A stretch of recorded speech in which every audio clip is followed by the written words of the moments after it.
جلودا غيرها ليذوقوا العذاب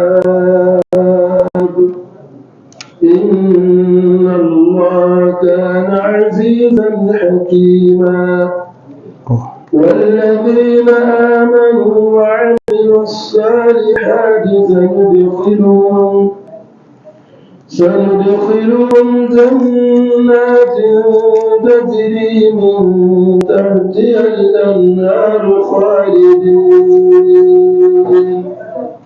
خالدين فيها أبدا لهم فيها أزواج مطهرة وندخلهم ظلا ظليلا اللهم اجعلنا منهم. أيوة كيف يوم كتير اللهم اجعلنا منهم بقى.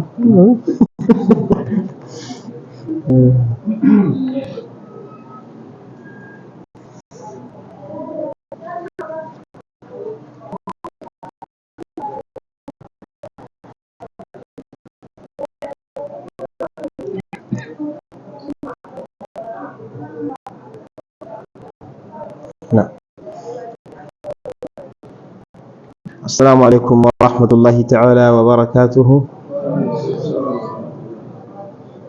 إن الحمد لله نحمده ونستعينه ونستغفره ونعوذ بالله تعالى من شرور أنفسنا ومن سيئات أعمالنا إنه من يهده الله فلا مضل له ومن يضلل فلا هادي له وأشهد أن لا إله إلا الله وحده لا شريك له وأشهد أن محمدا عبده ورسوله.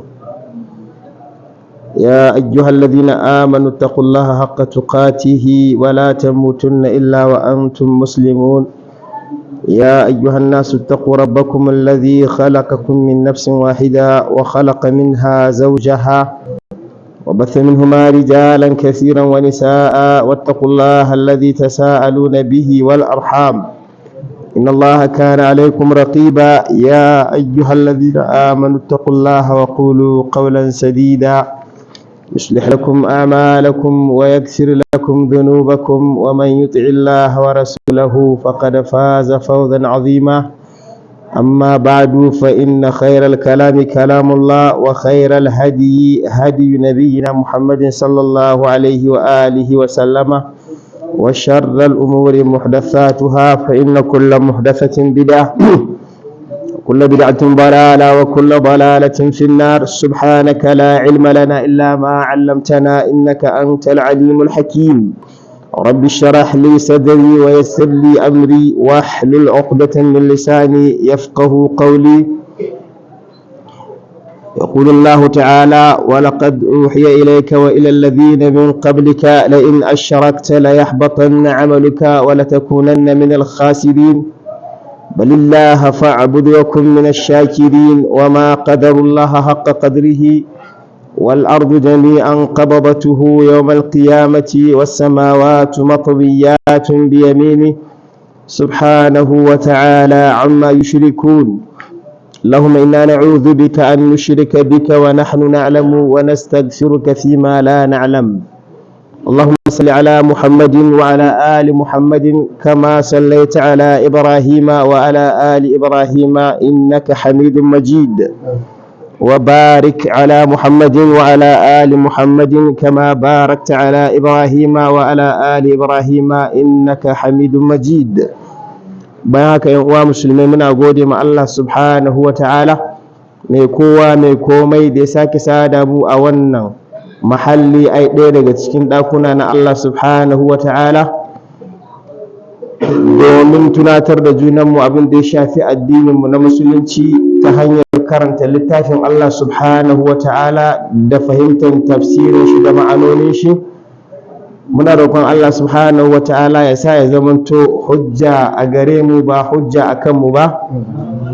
Allah subhanahu wa ta'ala ya sa ya zamanto karɓaɓɓe a gare shi, ya sa ya zamanto guziri a gare mu yau ma'annalƙa يوم لا تملك نفس لنفس شيئا والأمر يومئذ لله يوم لا ينفع مال ولا بنون إلا من أتى الله بقلب سليم. idan ba manta ba muna cikin mabhas mas'ala da take magana akan maqasid suratul fatiha al-khamsa, yani manufofi na suratul fatiha ko kuma manufofin da suratul fatiha ta kunsa waɗannan guda biyar din. Kuma mecece suratul fatiha? a rama dan karanta mana. bismillahir rahmanir rahim alhamdulillahi rabbil alamin arrahmanir rahim maliki yawmiddin إياك نعبد وإياك نستعين اهدنا الصراط المستقيم صراط الذين أنعمت عليهم غير المغضوب عليهم ولا الضالين.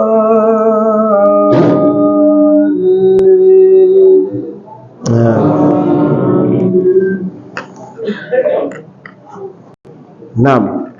والفاتحة متضمنة لمجمل ما فصل في القرآن الكريم. 1. فالإشارة إلى توحيد الألوهية جاءت في اسم الجلالة الله من بسم الله والحمد لله.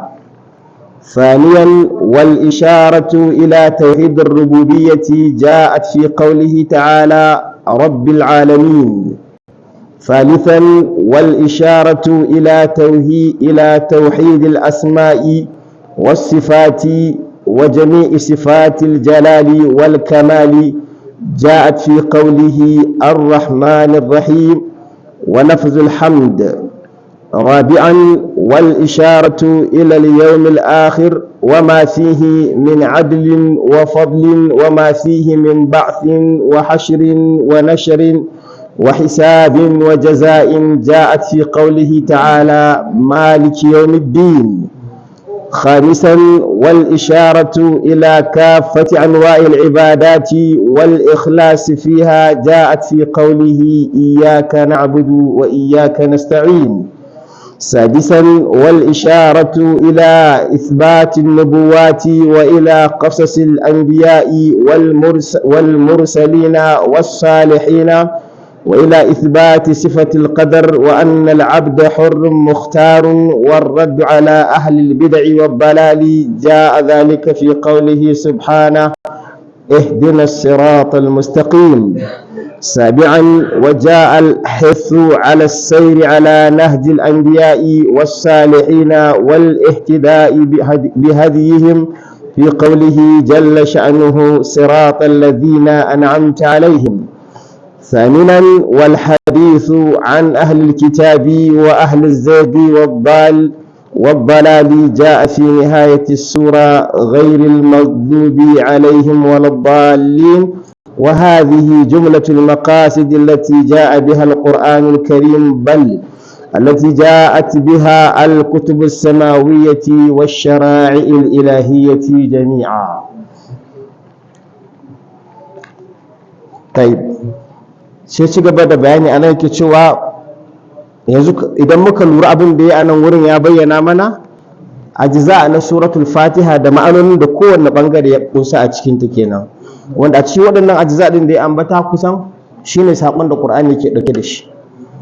kaga kenan maganar da ake cewa fatiha ta kunshi abin da Qur'ani yake kunshe da shi gabaki ɗaya, wannan maganar gaskiya ce, ita ce unwanin Qur'ani din, ai address na Qur'ani ita ce ne fatiha. shine sai ke cewa wannan maganganun da ya faɗa daga ina ya same su, ce fal isharatu ila tauhidil uluhiyyati ja'at fi ismil jalala.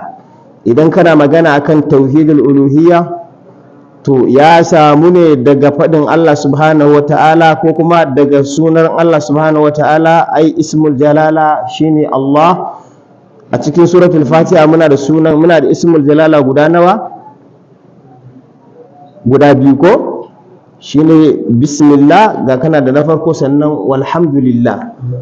Mashi kenan a ƙarƙashin nan mun samu sura wanda ke nuni zuwa tauhidul uluhiyya, wanda tauhidul uluhiyya ne ma'anar tauhidul uluhiyya shine tauhidul ibada sa al-uluhiyya ay tauhidullahi subhanahu wa ta'ala bil ibada wahdahu la sharika la. Yanzu anan mun samu tauhidul uluhiyya ko? sannan sai kuma na biyu wal isharatu ila tauhidir rububiyya ja'at fi qawlihi ta'ala rabbil alamin, yani ishara na cewa tauhidir rububiyya a cikin suratul fatiha an ciro shi ne daga rabbil alamin. Daman menene ake nufi da rububiyya? ar-rabb shine mai reno ko? tayyib, ar-rabb shine mai reno da halitta da Allah subhanahu wa ta'ala ya halitta, shi halitta kuma shi ke kula da ita. To wannan tadbirul kaun din da gudanar da rayuwar halittu shi ake kira aikin rububiyya, wanda wannan hatta kafirai sun yarda da wannan ko? Allah yana gaya mana cewa wala in sa'altahum man khalaqa samawati wal arda la yaquluna Allah. Bimana da zaka tambaye su wane ne ya halitta sammai da ƙasai, kuma a cikin halittar sammai da ƙasai akwai wane ne ke dabbara su kenan? Yudabbiru al-amra min as-sama'i ila al-ard ثم يعرج إليه في يوم كان مقداره 1000 سنة مما تعدون. الله سبحانه وتعالى كذا سورة البقرة يكتشوا وإلهكم إله واحد لا إله إلا هو الرحمن الرحيم. سيتي إن في خلق السماوات والأرض واختلاف الليل والنهار والفلك التي تجري في البحر بما ينفع الناس وما أنزل الله من السماء من ماء فأحيا به الأرض بعد موتها وتسريف الرياح والسحاب المسخر بين السماء والأرض لآيات لقوم يعقلون. الله سبحانه وتعالى أكرشن wannan suna nashi na rabbu, ai wanda yake mai reno, ai mai tadbirin komai, yake ce mana wa ilahukum ilahun wahid. Anan ka samu rububiyya ko? An ka samu uluhiyya. Ilahukum ilahun wahid لا إله إلا هو الرحمن الرحيم.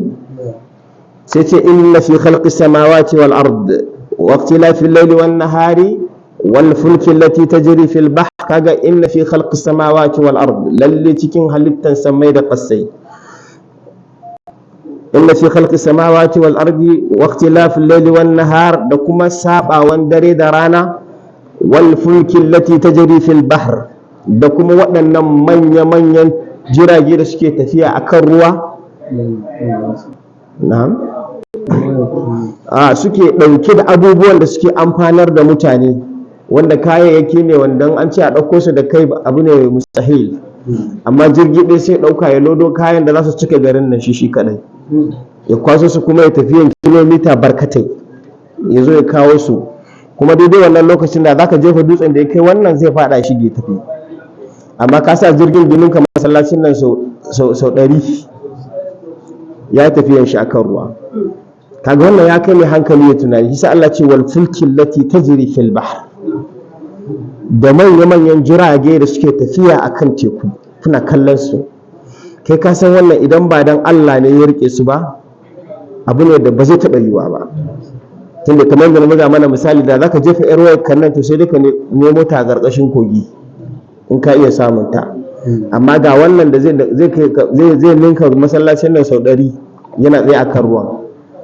To kai ka san wannan aiki ne na mai rabb kenan, mai tadbirul kaun subhanahu wa ta'ala. wal fulki allati tajri fil bahri bima yanfa'u an-nas, ce wa ma anzala Allahu minas sama'i min ma'in, da abinda Allah subhanahu wa ta'ala yake sauko da shi daga sama, min ma'in na daga ruwa. وما أنزل الله من السماء من ماء فأحيا به الأرض بعد موتها. سبحان الله. bayan ƙasa ta bushe ta zamanto ta mutu, sai Allah subhanahu wataala ya zubo da ruwa, sai ruwan sai ya raya wannan ƙasan da wannan ruwa din. wataral arda hamidatan fa iza anzalna alaiha alma'a ihtazzat wa rabat wa anbatat fiha min kulli zawjin bahij. yace zaka ga ƙasa hamida matacciya ta bushe, fa iza anzalna alaiha alma'a ihtazzat Allah ya ce idan muka sauko da ruwa akan ta ihtaz sai ta girgiza. Me ma'anar girgiza? Duk wanda ya shuka in ya fita bayan gari da aka yi ruwa ya fito za ga ƙasa tana tsatsagewa saboda wannan abin ya fito ko wannan shine ihtizaz na ƙasa. Ai sai ta girgiza ta bubbude. warabat wa ambatat fiha min kulli zawjin bahij. Allah subhanahu wataala yake cewa sai ta fitar da dukkan wani tsiro wanda yake mai kyan gani, sai ka ganta ta koma koriya shar kasan ta koma gwanin ban sha'awa. Ta wake wannan aikin sai Allah, don ba da sai wani abu akan irin wannan abu. Iyakacin kokarin ka ko kai shuka ma sai dai ka je ka binne abin. So abin da kawai zamu iya yi kenan, mu je mu dauki iri mu je mu binne, daga nan mun gama namu, ba abin da muke iya yi. amma subhanal khaliq, subhanal malik al-jabbar, subhanal qadir al-muqtadir, sai ya zubo da ruwa ya zo taba wannan iri din, kai bayan kwana biyu sai kaga iri yana bullo da abu, kawai kaga kanshi yana fitowa. Subhanallah, kuma ya fito ya girma. To kai ka san wannan Allah ne kawai ke irin wannan. Shi sai yake cewa wa ambata fiha min kulli zawjin bahij. Sai Allah ce zalika bi anna Allah huwa al-haq wa annahu yuhyi al-mauta wa annahu ala kulli shay'in qadir subhanahu wa ta'ala. Imana wannan abin da yake faruwa na ƙasa tana bushenta ta koma ta fitar da tsirrai ta koma koriya, to kai ka san wannan idan ba wanda ake kira al-haq ba subhanahu wa ta'ala, wanda yake kuma mai cikakken iko, babu wanda zai iya wannan aikin. Kamar yadda na faɗa mana, iya abin da za mu iya a matsayin mu na ɗan adam sai dai mu je mu sa iri din kawai mu zira ido. To wannan shi duk suna daga cikin ayyukan da ake kira na Rabbu subhanahu wa ta'ala, ayyuka na tadbirul kawn. Ya tafiyar da rani ya kawo damuna, ya tafiyar da damuna ya kawo kakayi, shi ke jujjuya abin da lokaci. wa ma anzalallahu minas sama'i min ma'in fa ahya bihi al-ardha ba'da mawtiha wa tasrifir riyah. Haka nan kuma yanda iska take jujjuyawa, yanzu da iska za ta tsaya cak, babu wanda ya sai wani abu, ya illa iyaka abin da zaka ka dauki mafifici ka fifita ka ci kai akwai zafi yau din nan, shi kenan abin da zaka yi. amma shi kuma daga ya ga dama ya bata izini sai mai sai ta fara fifitawa. wata sarifin riyah sai ce wasu sahabil musakhari bayna as-sama'i wal ard.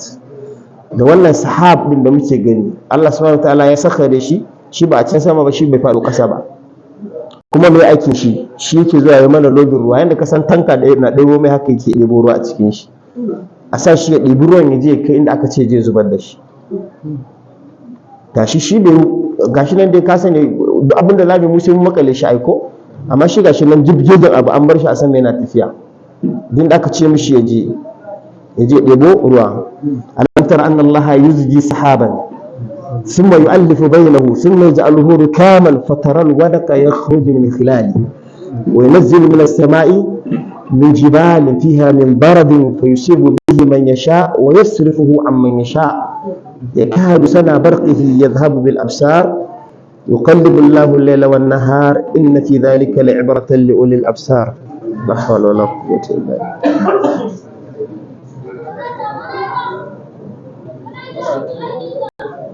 شغل والسحاب المسخر. da wannan sahab din da yake tafiya a sama wanda yake an sakhare shi, wasahab al-musakhkhar bayna as-sama'i wal ardi, wanda yake tsakanin samai da ƙasa, sai Allah yake cewa inna fi zalika la ayatin liqaumin yaqilun. yani Allah subhanahu wataala yana magana da masu hankali ne, wanda da hankali shi ba zai taba ganin wannan abubuwa ba. kisa a cikin suratul naml ko da Allah ya jero a ilahum ma Allah ta'ala Allahu amma yushrikun, a ilahum ma Allah qul hatu burhanakum in kuntum sadiqin, a ilahum ma Allah qalilan ma tadhakkarun, a ilahum ma Allah bal hum qaumun ya'dilun, a ilahum ma Allah bal aktharuhum la ya'lamun. yani Allah ya jero abubuwa wanda shi kadai yake iya yin su, kowa ya yarda ba mai musu. da haka in Allah ya magana sai ce a ilahun ma Allah, yanzu wannan aikin da nake yi akwai wani Allah tare da ni? tambayar da Allah yake yi kenan ko? idan Allah ya jero abu sai amman yujibul mutarra idza da'ahu wa yakshifu as-su'a wa yaj'alukum khulafa' al-ard a ilahum ma Allah, yanzu akwai wani Allah tare da Allah? Haka Allah ya ringa maimaita wannan hasu biyar. Subhanallah, mai hikima domin ya tabbatar mana da rububiyya ta shi subhanahu wa ta'ala. Kai mai natija idan muka fahimci rububiyya ta Allah subhanahu wa ta'ala, mai natijan da ake so mu samu sai zamanto kenan wanda yake aikata waɗannan aiki din kuma shi kadai yake, kuma bai da waziri, bai da mataimaki a cikin wannan aiki din, ashe bai cancanta ba kuma kenan abauta masa shi kadai wahdahu la sharika la, ya cancanta tunda babu wanda ya tashi wannan aiki. Ko ta je muke magana akan cewa Allah subhanahu wataala ana bauta mishi ne bil istihqaq, saboda ya cancanci abauta masa, yayi abin da ya kamata abauta masa shi kadai subhanahu wataala. Kenan shi sai ce babban zalunci ne ka hada shi da wani, saboda wani bai komai ba. Allah subhanahu wataala yake cewa wa ma qadarullah haqqa qadrihi, ba wannan ba, wa ma qadarullah haqqa qadrihi, ba na uku nake so na suratul hajj. da Allah ke cewa almuhim ba'fa talibu wal matlub, sai ce ma qadarullah haqqa qadrihi inna Allah al-qawiyyun aziz. Allah subhanahu wa ta'ala farko da fara magana sai ke ce ma ya ayyuhan nasu duriba mathalun fastami'u la, innal ladhina tad'una min dunillahi lan yakhluqu dhubaban wa law ijtama'u la wa in yaslubuhum adh-dhubabu shay'an la yastanqidhuhu minhu ضعف الطالب والمطلوب ما قدر الله حق قدره. سبحان الله. Allah subhanahu wa ta'ala yake cewa ya ayyuhan nasu duriba masal, ya ku mutane. Kaga nan sai Allah bai ce ya ayyuhal ladina amanu ba ko, sai ce ya ayyuhan nasu, domin Allah yana kiran kowa da kowa ne anan, kowa duk mai hankali ji ne ke kira akai. Sai ce duriba masalun fastami'u la, an buga misali to ku saurara ku ji me aka buga misalin akan shi. Sai ce innal ladina tad'una min dunillah, kaga waɗannan da kuke kira waɗanda su koma da bayan lan yakhluqu dhubaban, Allah subhanahu wa ta'ala yake cewa ba za su iya ba za su taba halittar kuda ba.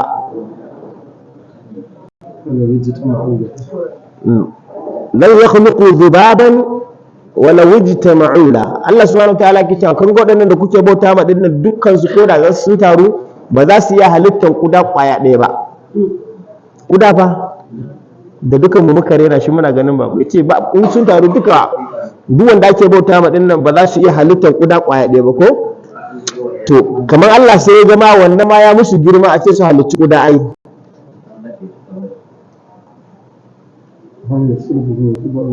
Wannan ne maganin da yake ɗaukar hankali. يا أيها الناس ضرب مثل فاستمعوا له إن الذين تدعون من دون الله لن يخلقوا ذبابا ولو اجتمعوا له. to kaman da aka ce musu ma ba za su iya halittar kuda ba wannan, ba za su iya halittar kuda ba wannan ya musu girma. To sai Allah ya kawo wani misali mai ban mamaki sai ke cewa wa in yaslubuhum adh-dhubabu shay'an la yastanqidhuhu minhu. Yani da kuda zai zo kana shan furarka mai daɗi, idan ya dan dangwala ya tashi za ka yi karbowa. Mun fahimci me yake nufi da abu, yani da kana da abu yana hannunka kana shan mangwaron ka mai zaki sai kuda yazo daga ya dira akai, to wai wannan abun da ya dan kwasa din nan in za ku ga tare duk duniya za ku yi karbuwa. Shine ma'anar wa in yaslubuhum adh-dhubabu shay'an la yastanqidhuhu minhu, yani raunin su ya kai ko kuda ne ma ya dauki abin su ba za su iya karba ba, amma kuma suke shirka da wanda ya halicci kodan wanda yake dilin da zarra subhanahu wa ta'ala. Yanzu ku duk taron wanda ake yanzu Allah baya ma magana ta masu bauta, yana cewa su waɗanda kuke bauta musu ne, ko da mala'iku ne, ko da aljanu ne, ko ma wane ne kuke bauta mishi.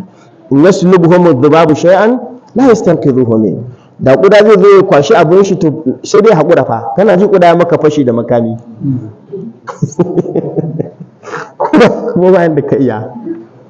To wai dan dai Allah ya nuna mana gazawan waɗannan, to idan ku har gazawan su ya kai haka, to nisa za a bauta musu. masalul ladina ittakhadhu min dunillahi awliya, sai ka masalil ankabut ittakhadhat baytan, sai ce wa inna awhana albuyuti la baytul ankabuti law kanu ya'lamun. Akwai gidan da yake gidan ankabuti lalacewa, ya kai shi rauni, shi ma in ya gama gidan komawa yake sama, sai ka rasa gidan amfani mai mishi.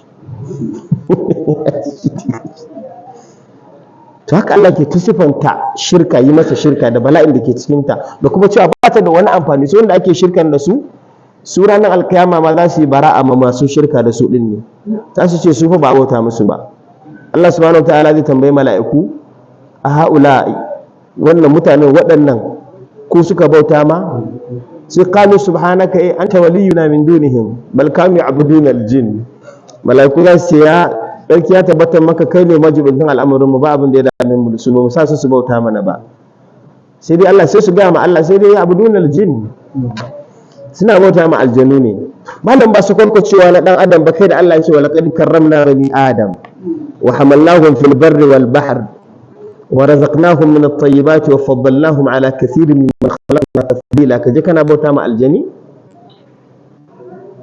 To kun taba ji wani annabi da aka aiko cikin aljanu aka ce annabin mutane ne? To me yake nuna mana wannan kenan? Allah ya karrama dan adam, hatta risalan ma dan adam ake aikowa da ita kuma ta shafi aljanni.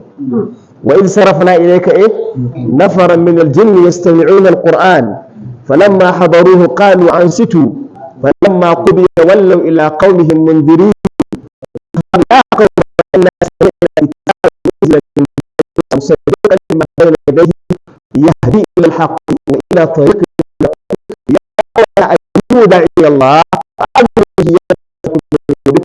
ويجيب من عذاب أليم ومن لا يجيب داعي الله فليس بمعجز في الأرض وليس له من دونه أولياء أولئك في ضلال مبين. wannan fa kenan wane ne shugaba? Dan adam ne shugaba asalin. Allah subhanahu wataala ya saka khalifa a wannan duniya, inni ja'ilun fil ardi khalifan, ka zamanto kai ne mai khalifancin Allah subhanahu wataala. Da ya tashi aiko manzanni kuma ya aiko a cikin ku, kuma aka sa aljanu nan dole su bi wannan risalan domin su tsira. Muna fahimtar wannan abu? Ga kuma aya qarara wa in sarafna ilayka nafaran min aljinn yastami'una alquran. Yani ka tuna ko kuma yayin da muka wasu aljanu daga cikin wata jama'a ta aljanu suka juya baya daga gare ka bayan sun zo sun ne yastami'una alquran, sun zo sun ji qur'ani. Falamma hadaruhu, ka ji kuma aljanu ba da suka iso durin da suka ji qur'ani suka ce an situ, ku shiru ku saurara. A nan wurin bambancin an sit da sama wane ne fi? An situ ko? Me yasa an situ ya fi? Na'am? Allah ya barki, jazakallahu khairan. Na'am. Al-insat yana ɗauke da rakkazawa akan abin da ake magana akai. Amma sama zaka iya yanzu kana jin wani sauti damdama haka nan, kana jin sauti kai amma baka sani ake faɗa ba, ka fahimtar shi. Amma al-insat yana nufin mai da hankali bayan ka ji kuma ka lura da abin da ake faɗa. Muna fahimtar wannan magana? Haka falam hadaruhu qalu ansitu, ay ku shiru ku saurara na hankali, ku fahimci me ake magana a wurin nan. falamma qudiya, yayin da annabi ya gama karatun alqur'ani, wallau ila qaumihim munzirin. Jama'a kun ga bambancin mu da su ba? Yanzu wannan qur'ani suka ji suna ji wallau ila qaumihim, sai suka juya ila qaumihim zuwa ga mutanen su munzirin. Yanzu sun zama masu wa'azi kawai. Yani mutanen mu ku zo ku ji mun ji wani abu gashi can. Qalu ya qaumana inna sami'na kitaban unzila min ba'di Musa. Suka ce ya ku mutanen mu mun ji wani littafi an saukar da shi bayan littafin Musa, musaddiqan lima bayna yadayhi, yana gaskata abin da ya gabace shi na littafin Musa kenan. Sai ce ya hadi ila al-haq, littafi ne da yake shiryarwa zuwa ga gaskiya, wa ya hadi ila siratin mustaqim, kuma yana shiryarwa zuwa ga hanya madaidaiciya. Ya qaumana, sai ka ji ya qaumana ajibu da'i Allah. Ya qaumin, ya ku mutanen mu, ku amsa mai kira daga wurin Allah subhanahu wataala. Idan kuka amsa mai kira daga wurin Allah, me zai faru da ku? Ce yaghfir lakum min dhunubikum, to zai gafarta muku daga zunubanku, wa yujirikum kuma min azabin alim, sannan zai tsarar da ku daga azaba wacce take mai radadi. To sai kuma gajan kunne ko, wa man la yujib da'i Allah falaysa bi mu'jizin fil ard. Duk wanda yake jin kiran Allah din to ya sani fa shi ba mai gagarar Allah bane subhanahu. Wannan aljanu ne ba su ga maka kansu. To kai kuma dan adam, ina kai lalace wanda zaka zauna kana bautan wannan shashashan taina. yani shi dan adam ya lalace wanda zai yana bauta ma aljani, wani irin wulakantar da kanka kai. Mun fahimci wani abin jama'a? Saboda mu sani ka'ida ta aljanu, duk wanda zai mu'amala da su, duk wanda suka sani to sai ka bauta masa kafin ya maka hidima. Kai kuma ba nan bauta masa shine bi ma'ana sai ka lalata lahiranka kafin shi ya maka hidimta maka wata hidiman da kasanta ce ma aslan ba ta da wani amfani mai zata maka. Me kake so ka samu? Allah subhanahu wataala ya karrama ka da littafin shi, ya karrama ka da wannan addini din. Da yanzu kuma mutum ya koma wai aljishisa, mala'iku suka ce balkanu ya abudun aljin aktharuhum bihim mu'minun, yace mafi yawancin su da su suka yi imani. Na farko aljanu ba halitta bane masu kyan gani balle ka ce ka gan shi ya burge ka. Aljani ba shi da ɗauki ba wani alkhairi da yake ɗauke da shi jama'a. Alkhairi gabaki ɗaya ya ƙunshi ne a cikin yi ma Allah subhanahu wataala ta'a. Shi ma aljanin ta'a zai kaga su yake ce musu me, duk wanda ya ƙi jin kiran mai kiran nan to fa ya sani ba zai gagari Allah subhanahu wataala ba. Yanzu aljanu a ci ga ma wannan magana. Muna fahimtar wannan? Shi sa a cikin suratul jinn suke cewa annahu kana rijalun min al-insi ya'uduna bi rijalin min al-jinni fazaduhum rahaqa. Ba dole ba kai ne Allah ya ɗaukaka ka ya baka daraja, ka zo ka zubar da darajar ka kuma kana bautar shi, ba dole ya maka jiji da kai ba. Wani kana rijalun min al-insi ce ya kasance wasu mutane daga cikin mutane dan adam ya'uduna bi rijalin min al-jinn, suna neman tsari, suna neman taimako daga wasu mazaje daga cikin aljanu. Yin haka shi kuma mai ba mu aljannu fazaduhum rahaqa, haka sai ƙara musu jiji da kai, su ma fa shi din ba dama ne. Yani sayyidul kaun al-bashar da Allah ce wal kad karramna bani adam wa hamalnahum fil barri wal bahr. Ka taba ganin jirgin ruwa na aljani ne? Ka taba jin kaje gidan aljani ka je ka zauna, sai da ce muku sun zo ban ɗakin ka suna zama. To waye ne waye gaba da wani? Su a gidan kama da suka bai ban ɗaki suka je suka zauna. To waye ne gaba da wani? To sai ka ga abin ka rasa ganewa in ba ta ɓanɓarewar hankalin ɗan adam da ya zama ya yi ƙasa ya lalace har ya zama hakan nan ba. Amma ba haka ba wannan bane, ka bauta ma wanda ke khaliqul kawn, wanda yake nasiyatun anta akhidun bi nasiyatiha. Dukkanin nasiya na halittu suna hannun shi subhanahu wata'ala. Idan ka bauta mishi shikenan ya hutar da kai da dukkan wata damuwa. Amma idan ya zama to tsoron ka tattara wancan kuma duk mutumin da ya shigar da kanshi mu'amala da maganar aljannu, to wallahi ba za ka ga addini a tare da shi ba, domin mu'amala ce ake yin ta da ta kazanta ce aslan. Muna fahimtar wannan maganar jama'a? Ba wani wanda zai ce maka wai yana mu'amala da wani aljannu ya ce maka ai wannan aljannu mutumin kirki ne, ai salihi ne, ko kuma ce ma ga wani aljannu mutumin kirki wai ya shiga jikin wani, musamman mata, kai ne shigar da kai jikinta yana shan ta ne, bai alaƙa ka da ita to in aka maza sai ce ai shi ma musulmi ne. Na farko ma ya zama duk aljanin da yake mutumin kirki ne, musulmi ne, to mustahil ba zai taɓa yiwa shiga jikin wani ya taɓa wani bai ji masa ciwo, domin cutarwa ne asalan. Idan kuma fasiki ne, arne ne, shi kenan maganinsa sai maganinsa kawai zuba masa ƙur'ani ka gama da shi, sai tattara sai inda dare mishi. Mun fahimci wannan magana? Da haka lalacewa ne dan adam ya dinga zaton cewa aljini zai mishi wani abu ko zai taimake shi da wani abu. Shi ma bai mallaki wani abu ballantana ya taimake ka da shi. Su dukkanin su bayi ne irin mu. Allah ya riga da ya gawa magana, inna akramakum indallahi atqakum. Wannan tsawon cikin mutane da cikin aljini, don Allah subhanahu wataala dama ya aiko annabi ne mai yace bu isa ila thaqalain, an aiko ni ne zuwa ga mutum da aljani. Shi yasa ma a ranar alkiyama ake cewa ya ma'asharal jinni wal ins in istata'tum an tanfudhu min aqtari samawati wal ardi fanfudhu. Kenan mutane su biyu halittun nan guda biyu ake magana, amma Allah subhanahu wataala kuma ya karrama dan adam akan shi aljani. Cikin karrama da ya masa ma yasa innahum yarawnakum min haythu la tarawna, innahum yarawnakum inna jahannama shay'un innahu yarakum huwa wa qabiluhu min haythu la tarawnahum. Shi shaidan da sauran mutanensa, yaransa aljanu, su suna ganin ku tun da ku ba ka ganin su. to wannan ita kanta ni'ima ce aka mana ai, saboda kamar yadda nace muku asali halittar su ba kyau take da shi ba. Ila da kana ganin su zaka tafi man firgicewa ka ga wani kalan shi kaman ka tafi la asama ka ga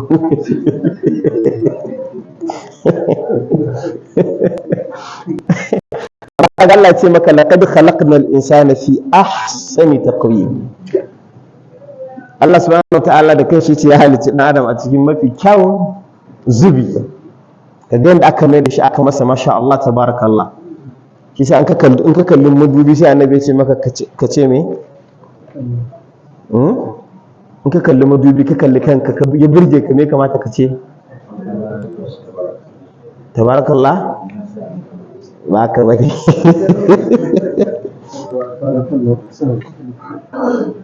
tabarakallahu ahsanul khaliqin amma kallon madubi nan da tabarakallah masha menene Allahumma ahsin khuluqi kama ahsanta khalqi. Mun fahimci magana?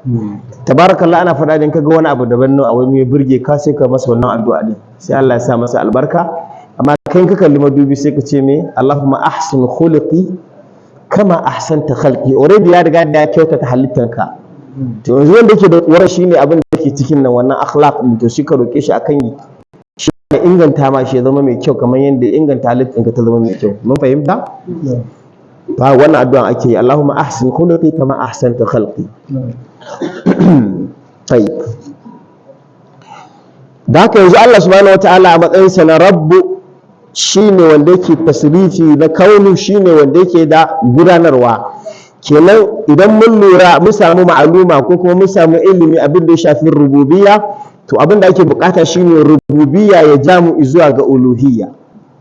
Shine cin riba ha? To a cikin suratul Fatiha kuma sai ce na uku wal isharatu ila tauhidil asma'i was sifat.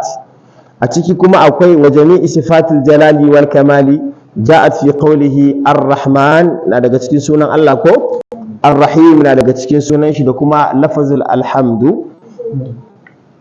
Tayyib. Allah subhanahu wa ta'ala ya faɗa kamar yadda malamai suke istinbatin wannan sunaye din ai tauhidul uluhiyya, توحيد الربوبية، توحيد الأسماء والصفات. رب السماوات والأرض وما بينهما فاعبده واصطبر لعبادته هل تعلم له سميا. kaga ce rabbus samawati wal ard shine mahalicin samai da ƙasa kenan, shine mai kula da su duk abin da ke cikin su ko shine wa ma bainahuma da abin da ke tsakanin su. Fa'budhu, to wannan kaga na farko wannan shine tauhidul rububiyya kenan. Fa'budhu kuma shine tauhidul uluhiyya. Ai tunda kai imani babu ne wannan ake sai shi, to fa'budhu wahdahu la sharika la, ka bauta masa shi kadai. To daga nan ne aka istinbatin ne tauhidul uluhiyya. Mashi to ina tauhidul asma' was sifat kuma wa ma bainahuma fa'budhu sai ce wastabir li ibadatihi hal ta'lamu lahu samiyya. Shin ka san wani mai irin sunan shi ne? To samiyyan daga nan aka ciro sunan as-sifat asma' wa sifat. Mashi to sai ke cewa wal isharatu ila yawmil akhirah. Sannan kuma a cikin Fatiha din mun samu ayan da take ishara zuwa ga ranar lahira, ita ce me wa ma fihi min adlin wa fadlin, da abin da yake cikin na wanda zai faru a ranar alqiyama na adlin wa fadlin, na adalci da kuma falala na Allah subhanahu wataala. Anan sai ke cewa adl wa fadl, yani a ranar alqiyama abin da zai faru duka bai tar daga ɗaya cikin biyun nan ko imma adl wa imma al-fadl. Yani duk wanda Allah subhanahu wataala ya masa uquba saboda me bi adlihi subhanahu wataala, dan ma rabbuka bi dhallamin lil abid. Kenan duk wanda kaga an masa uquba, to an masa uquba ne bina'an akan adalci na Allah subhanahu wataala. Tayyib, wanda kuma aka masa rahama shi menene? Wannan falala ce ta Allah subhanahu wataala mujarrada. Malamai suke cewa Allah subhanahu wataala baya ma wata halitta azaba ba tare da laifi ba, kwata-kwata babu wannan a cikin tsari na Allah subhanahu wataala. duk wanda kaga an yi mishi azaba to laifinsa ne, kenan adalci ne aka mishi daidai da irin laifin da ya aikata. Amma Allah subhanahu wataala yana yin falalan shi ma mutanen da ba su yi komai ba, ma mutanen da ba abin da suka aikata. Wannan kuma zai bayyana maka ne, mun sani Allah ya alƙawarin cewa zai cika wuta ko la'amla anna jahannama minka wa mimman tabi'aka minhum ajma'in. Allah subhanahu wataala ya ma wuta alƙawari cewa zai cika ta ko shi sa har ayatin da yake cewa yawma naqulu li jahannama halim talati, shi ke koshi taqulu hal min mazid, shin da akwai ƙari? Har mu je hadisin da Allah subhanahu wataala zai sa mata kafan shi ta ce qat yanzu kan ta koshi. Tayi amma aljanna kuma akwai zai zamanto akwai fili daban, akwai fili da yawa a cikin ta ba za ta cika ba. To Allah subhanahu wataala zai halicci wasu mutane, wasu halittu fresh, yan gata kenan, su ba abinda suka yi kawai sa su aljanna.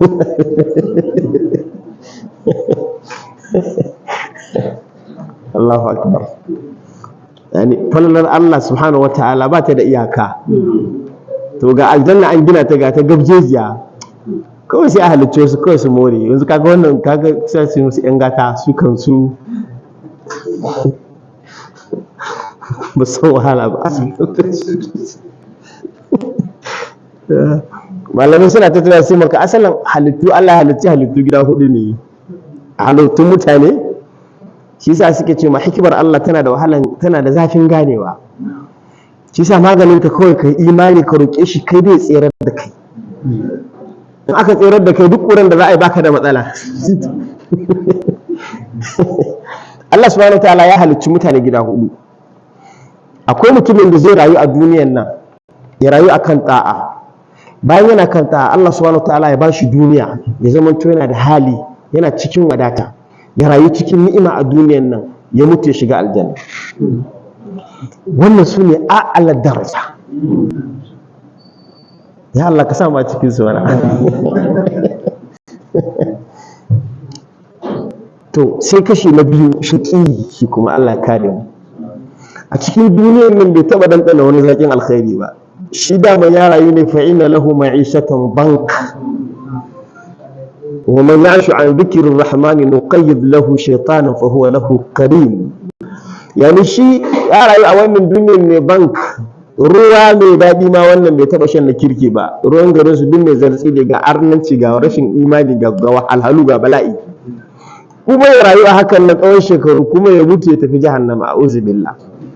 Wannan su ne mafi sharrin gida a cikin kashe-kashen mutane kenan. Tayi sai na uku, mutumin da zai rayu a cikin duniya ya more, amma fa bai san haƙƙin Allah ba ruwan shi. Duk dawa ya more, duk abin da ke so a duniya ya yi shi na holewa, na rashin mutunci, duka ya yi shi, ya more. To yana mutuwa, al'amura sai su canza, sai tafi jahannama. Allah ka kare mu. Sai na hudu shine mutumin da zai rayu cikin duniyan nan kadaran kada, bawan Allah. Mafi yawancin talakawa suna wannan hali ne, insha Allah. A duk cikin sai ake rayuwa, amma yana ta haƙuri da halar ɗin shi, yana fama, wahalhalu sau nan daga lokacin da ran shi ya fita, shikenan wahalarsa ta ƙare, zai shiga aljanna. Kun ji yadda Allah ya kasanta ne. Ya rayu kun gidan farkon nan, first class nan kowa yana son shi ko? Wani irin su Suleiman kenan ko? Rabbi habli mulkan la yanbaghi li ahadin min ba'di innaka antal wahhab fasakharna lahu ar-rih tajri bi amrihi rukha'an haythu asaba wash-shayatin kull banna'in wa ghawwasin wa akharina muqarranina fil asfati hadha ata'una. Wannan kyautan mu ne famnun, muka ga dama mu bayar, au amsik ko kuma mu rike bi ghairi hisab. Subhanahu wa ta'ala. Kuma Suleiman faɗan aljanna ne, aljanna ma first class. Allah ka ba mu irin su.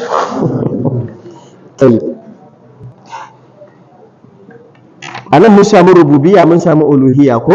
A cikin suratul Fatiha, sannan mun samu asma' wa sifat, al-asma' wa sifat. Ita ce ar-Rahman ar-Rahim ko? To sai kawo wal isharati ila yawmil akhirah, wa min adl mun a wurin al-adl wa fadl sa. wa ma fihi min ba'thin da kuma abin da yake cikin na tashin mutane da tara su da yi musu hisabi wa jaza da sakamako ja'at fi qawlihi maliki yawmiddin.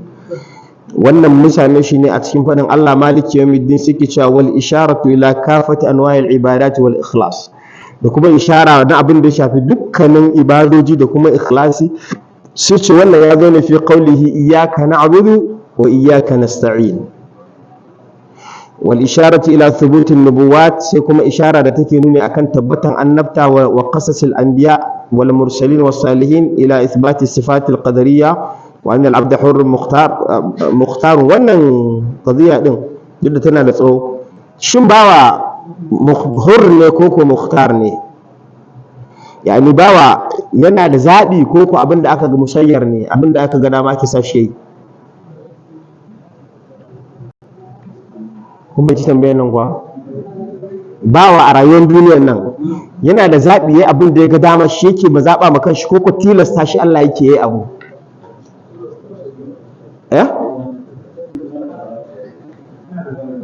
na?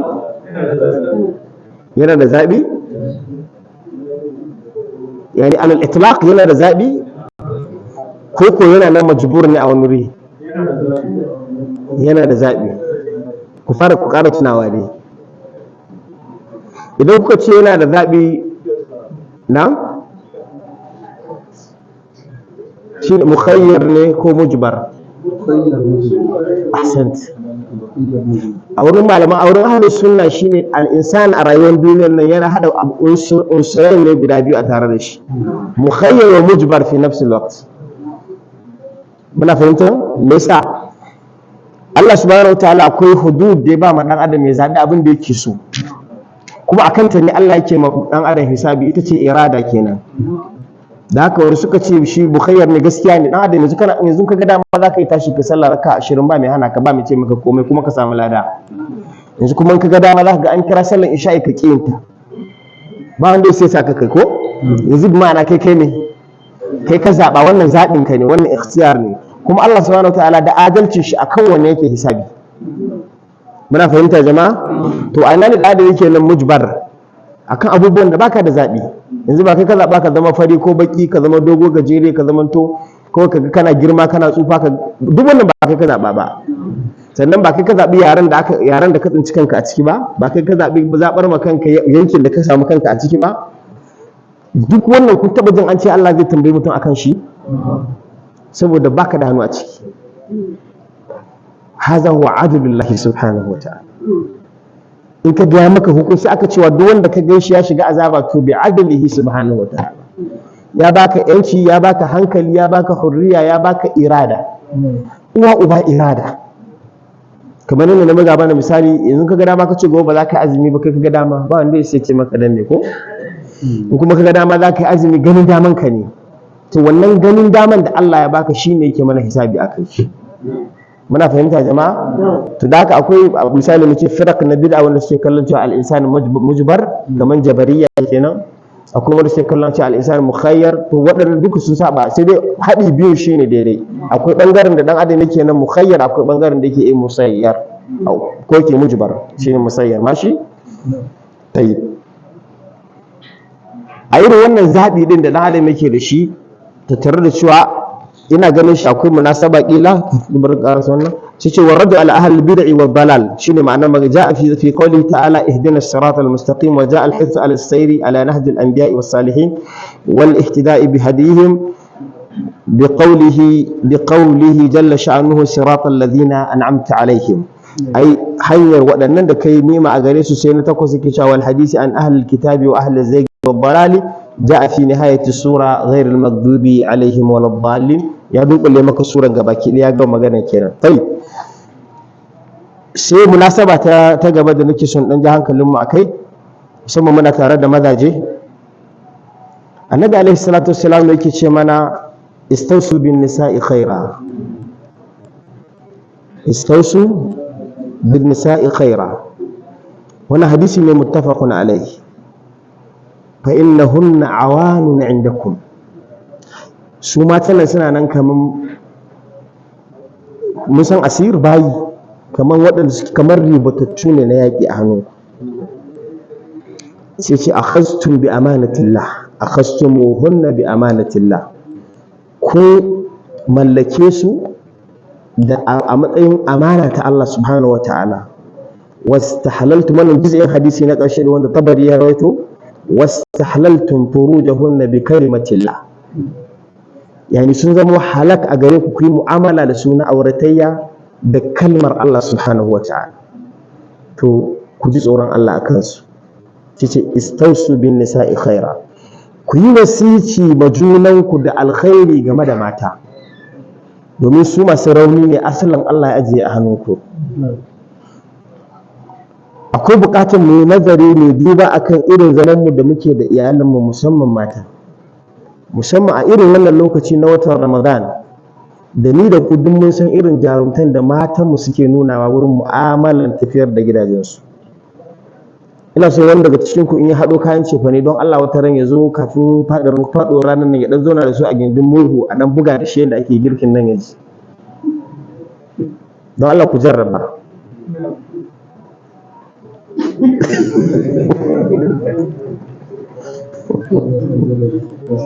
Da ku jarraba, wallahi ku jarraba, ku jarraba, wallahi ku jarraba. Yani sai ka san abu ne zaka gane darajar shi da kiman shi. Aisha take cewa Annabi alaihi salam ya kasance a cikin hidiman ahalinsa in yana gida, sannan yana ma kansa hidima. Kun san ma'anar yana cikin hidiman ahalinsa? Karkai mamaki ka same shi yana yanka musu nama, karkai mamaki ka same shi yana share musu wuri, karkai mamaki ka same shi yana jajjaga musu hanya.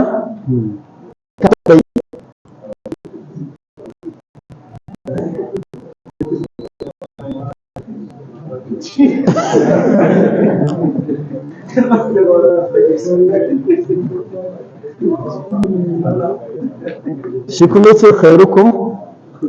khairukum li ahlihi, sai ce wa ana khairukum li ahli. Kaga dole faɗa ka ko domin ku ji irin aikin da yake musu. Masu wasa sun zo wucewa, Annabi alaihi salamu ya ɗora Aisha akan kafaɗan shi tana kallon su, amma kai tsakaninka da matanka sai dai ka shigo daga zaune ka katon dogon murya. Oga ya zo kenan, kowa ya lumbu.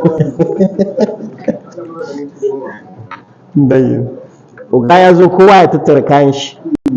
Wasu ma haɗarin su ya kai hatta ƙananan yara sai ga suna gudu su shiga ƙarƙashin gado. Yani maimakon yara sun ji babansu su fito a guje su tare shi. Idan ka ga a gidanka kana gyaran murya kana shigowa, kowa da kowa yana ɓuya, to ka tabbata ka samu babbar matsala a harkar tarbiyya. Baka san ya ake tarbiyya ba, kwata-kwata, totally baka san ya ake tarbiyya ba.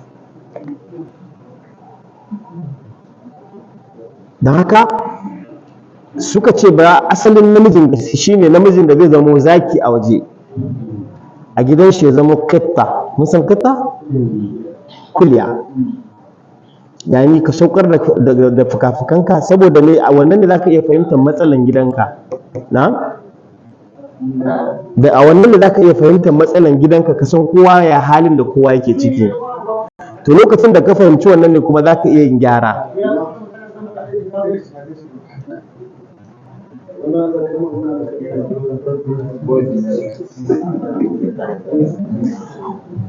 A wannan ne za ka iya fahimtar menene matsalolinsu, ya za ka gyara wannan halal ɗin. Idan baka jawo iyalanka a jikinka ba, musamman yara mata, to in ba Allah ya kiyaye ba, wani ne daga waje zai maka tarbiyyar 'ya'yanka kuma zai bata su. Muna fahimtar wannan jama'a? Abin da yake wajibi a babi na tarbiyya shine iyalinka, 'ya'yanka su zamanto abokananka. Daga lokacin da yaranka suka fara hankali, to kada zamanto tsakaninka da su wani dragi ne, wani rikici ne. La, ya zama tsakaninka da su tattaunawa ne. Wannan tattaunawa zai sa ka fahimci ina ne ɗanka yake da matsala, ina ne ƴarka take da matsala, sai ka ba ta shawara, kai ƙoƙari ka gyara ta. Amma wannan jiji da kai din da wani daga hanci na banza da wofi wanda a waje baka iya yin komai, a gidanka ne kake namiji. Mu gaya maka mu gaskiya jama'a. Duk mutumin da ka shi ya cika bala'i a cikin gidan shi yana ta faɗa da 'ya'yan shi, wallahi ɗin daudu ne a waje. Wani ta ce gaskiya magana, kar mu ɗauka jarumta ne. annabi alaihi salatu wasallam huwa ashja'an nas, shi yafi kowa jarumta, amma alaihi salatu wasallam a gidan shi kuma shi fi kowa sai don ya fahimci a ake training gida. Muna fahimta wannan magana? Wata ran da Yahudu ya zo, annabi alaihi salatu yana tare da Aisha, ya ce assalamu alayka ya Muhammad. Da ta ce mishi, annabi sai ce wa alayka, ya abin da ya faɗa kenan. Aisha kuma ta ji me ya faɗa radiyallahu anha ummul mu'minin. Sai ta ce mishi wa alayka assalam wal la'na ikhwatul qiradati wal khanazir. Haka ne raddin da ta mishi. Ta ce wa alayka al maut wal la'na, alayka al la'na, yan uwan birrai da aladu. Annabi alaihi salatu wassalam bai ce mata komai ba, tunda Allah sa shi wancan bai ji ba, shi dai mata haka akan ta yi shiru.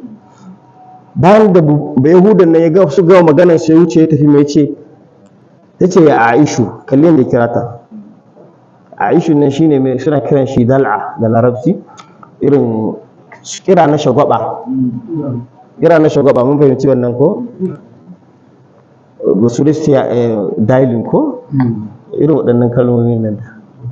Yace ya Aishu, tasgir ne na Aisha. Sace yake cewa ma zala rizqu fi shay'in illa zana wa man taz'ahu an shay'in illa shana. Yace mata ya Aishu, babu wani abu da zai zama to akwai rizq a cikin shi, akwai rahama, akwai tausayawa, ya ma abu ado da rahama. Shi kuma ba za a cire wannan daga ciki ba face abin yayi muni. Sai take ce mishi, baka ji abin da ya ce bane? Ka kalli amsa bi basata cikin sauki, sai ke ce mata baki ji ni kuma me nace mishi bane? Yace min assalamu alayka, ai almautu alayka. Nace mishi wa alayka, ba shikenan ba ai wan kuma cikin ruwan sanyi. To ita abin ya bata mata rai saboda kishinta da addini, kishinta da Annabi alaihi salatu wassalam, amma kaga bai barta ba.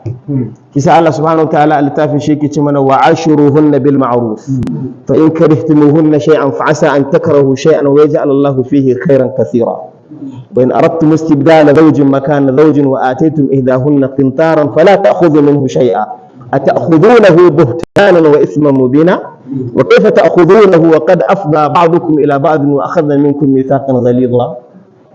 Haka Allah subhanahu wa ta'ala yake jan kunnan mu. Wa ashiruhunna bil ma'ruf, ku rayu da su rayuwa na kyautatawa. Yalla bai kai dinka kayanka guda 5 guda 10 a sallah, ka kika mata zani ko kwaya daya, sai ta gama abinci da asuba kafin ta zo ta kwankwasa maka yalla bai. Tabi ina godiya, ina kyautatawa akan wannan ma'ruf din. Jama'a don Allah mu ga mu kanmu gaskiya, ina tausayawa a cikin wannan al'amarin. Ina nuna cewa wanki kin kyautata, kin yi abin kirki. Musulun na sani mafi yawancin mu kashi 90 din mu sai an gama abinci za a zo a kwankwasa maka kashi ko ina nufin irin abincin sahur fa, musamman azumin nan nake mana magana. Haka nan kuma duk tana azumin nan maraice zai gabato kuma ta tunkaru ta dora maka girki. Ya kace min kai kaje ka sha rana ka nemo. Kana da gaskiya, ba ƙarya bane wannan, kai ma kai abin kirki. Amma ya zama kirkin ka ya fi haka, domin an ta sayyidul bait aslan, kuma sayyidul qawmi khadimuhu. Yani kawai kasancewan ka siyada din shine ma'anan ka zama mai tahammulin gidan gabaki daya, ka zamanto mai kyautata ma gida din. Kada zamanto gidajen mu mun mai da su gidajen tashin hankali.